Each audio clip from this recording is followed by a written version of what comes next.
ఓం నమః శివాయ శ్రీమాత్రే నమః. మిత్రులకి శ్రీభిలాషులకి అలాగే నేను ఇంతగా ఆదరిస్తున్న యూట్యూబ్ ప్రేక్షకులందరికీ కూడా పేరు పేరు ధన్యవాదాలు.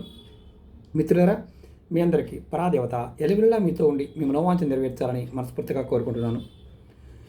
ఈ వీడియోలో రేపు సోమావతి అమావాస్య.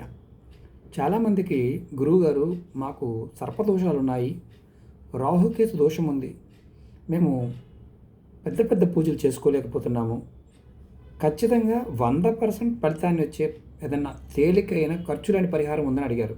ఖచ్చితంగా ఉంది. మనకి శాస్త్రాలలో ఒక సమయానికి విశేషమైన శక్తి ఉంటుంది. ఆ విశేషమైన శక్తి సోమావతి అమావాస్య రోజు కూడా ఉంటుంది.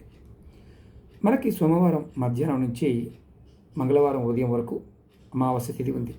ఈ సమయంలో ఈ పరిహారం చేయాలి. ఇది ఆడవారైనా మగవారైనా చేయవచ్చు. అలాగే ఇక్కడ నియమం ఏంటంటే నెలసరి ఉన్నవారు చేయకూడదు. ఇది ఒక్కటే నియమం. మామూలుగా పెద్దలు చనిపోయి ఉన్నా, లేకపోతే ఏదన్నా ఇంట్లో పిల్లలు పెద్దవారై ఉన్నా ఈ పరిహారం చేసుకోవచ్చు.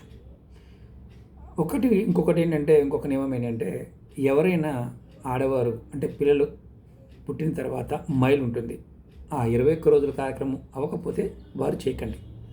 మిగతా వారు చేసుకోవచ్చు, ఎటువంటి ఇబ్బంది లేదు. ఇది ఖచ్చితంగా ప్రతి వారు కూడా రాహువు కేతువు యొక్క ప్రభావం చేత, అలాగే కాలసర్పదోష ప్రభావం చేత బాధపడేవారు, పితృదోషాలతో బాధపడుతున్నవారు, నేను మరీ నొక్కి నొక్కి చెప్తున్నాను మీకు, పితృదోషాలతో బాధపడుతున్నవారు, రాహుకేతు దోషాలతో బాధపడుతున్నవారు, జాతక చక్రంలో రాహువు కేతువు శని కుజుడు ఇలాంటి పాపగ్రహాల యొక్క స్థితి బాగోక బాధపడుతున్నవారు ఈ పరిహారాన్ని ఖచ్చితంగా చేయండి. ఇది తంత్రశాస్త్రంలో చాలా విశేషమైన శక్తిని చూపించే పరిహారం.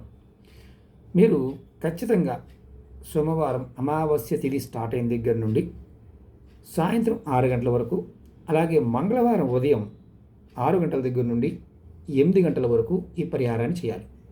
ఈ సమయంలో మధ్యలో చేయవచ్చు.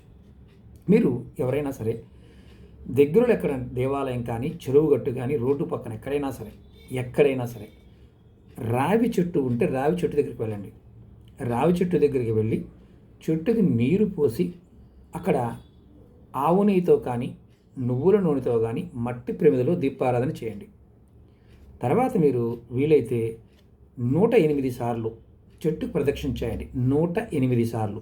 ఒకవేళ మీకు చెట్టుకి ప్రదక్షిణ చేసే అవకాశం ఉంటే, ఒకవేళ చెట్టుకు ప్రదక్షిణ చేసే అవకాశం లేకపోతే ఆత్మ ప్రదక్షిణ 108 సార్లు చేయండి. ఇది ఈ సమయంలో చేయడం వల్ల మీకు ఖచ్చితంగా రాహుకేతు దోషం తొలగడానికి మార్గాలు ఏర్పడతాయి. Number 1 point. రెండోది, నాకు అవకాశం లేదు గురువుగారు, ప్రదక్షిణ చేసే అవకాశం లేదు, చెట్టు నా ఇంటి పైన డాబా మీద ఉంది, మా లెట్రిన్ మీద ఉంది, అలాగే మురుగు కాలువలో ఉంది, ఇలాంటి వాటి దగ్గర చేయకండి.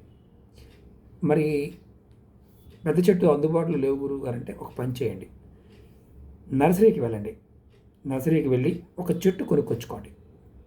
రేపే కొనుక్కొచ్చుకోండి, నర్సరీలు దొరుకుతాయి.